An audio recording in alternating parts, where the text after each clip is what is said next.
Hello, wahai orang yang minat filem klasik tapi tak minat filem klasik buat moden. Ya, siapa kat sini kenal Aziz Al Osman. Aziz Al Osman. Ya, dulu tersohor tapi era tahun 25 ni dia dah tak maju dah.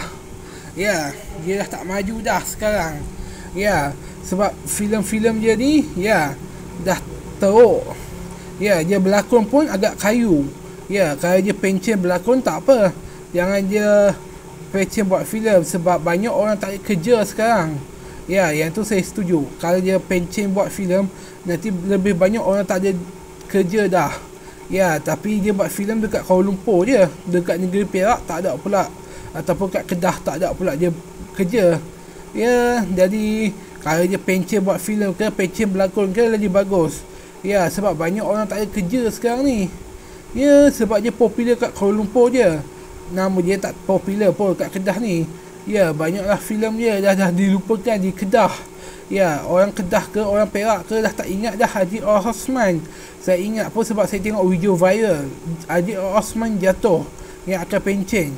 Ya, jatuh. Padahal dia sihat-sihat je. Macam mana jatuh pula? Ya, agak mustahil orang yang sihat, yang kuat ni boleh jatuh.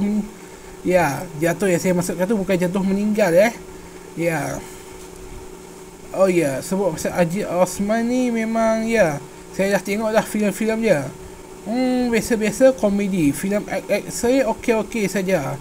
Dia nak pencen boleh-boleh saja sebab bukan sebab dia tak larat tapi sebabkan filem era moden sekarang ni dia tak tahulah macam mana nak buat duit di era moden. Ya, apa tak lagi banyak kampung yang dia pernah pergi tu dah nak dirobohkan. Yang hilang dalam peta Kuala Lumpur. Ya, alasannya mereka nak hancurkan supaya tak ada dah syuting filem dekat Kuala Lumpur.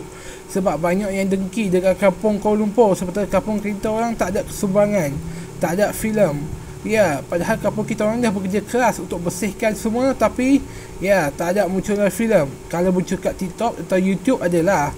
Tapi okey, jangan lupa tekan butang subscribe atau loceng. Sila komen kalau anda pernah tengok ini punya filem. Okey. Haji Osman ni apa ni? Ya, dia ni tak adalah popular mana sebab dia ni tak pernah lah buat filem adaptasi pun. Ya.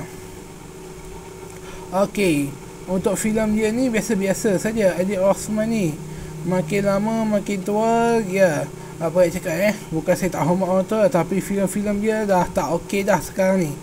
Sekarang ni era moden memang orang dah tak pandang dah filem-filem macam sekarang ni.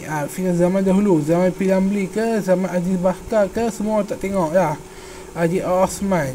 Ya, Haji Bakar ke, Haji Bahir ke, semua filem lama dah tak laku dah. Ya. Okey, untuk Aziz Osman ni dia ni pengarah filem saya dengan pengarah filem senario. Rasanya senario takkan ada filem dah tahun depan. Ya, sebab mereka semua dah tua. Haji Osman nak buat filem tu, nak gabungkan mereka semua agak terlambat dah kot. Sebab ni nak buat filem gabungan senario pun agak terlambat sebab zaman sekarang ni filem lama memang tak laku dah. Okey, sebagai pengarah lain ambillah pelakon senario juga yang buat filem senario. Okey, jangan lupa tekan butang subscribe atau loceng. Yang sila ambil pelakon lain yang tak ada kerja. Rasa kesian pula dengan si Amir Raja Lawak tu. Okey, jangan lupa tekan butang subscribe atau loceng. Untuk tu kenapa saya kata Haji Osman ni katanya akan masuk pertandingan lawak. Kenapa? Jam Jelaka tak laku.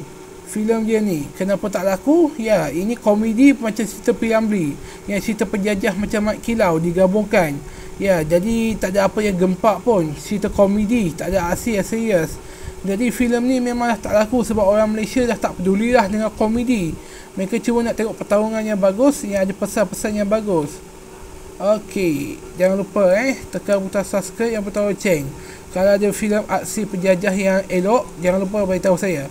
Okey, jangan lupa tekan butang subscribe atau loceng. Bye bye.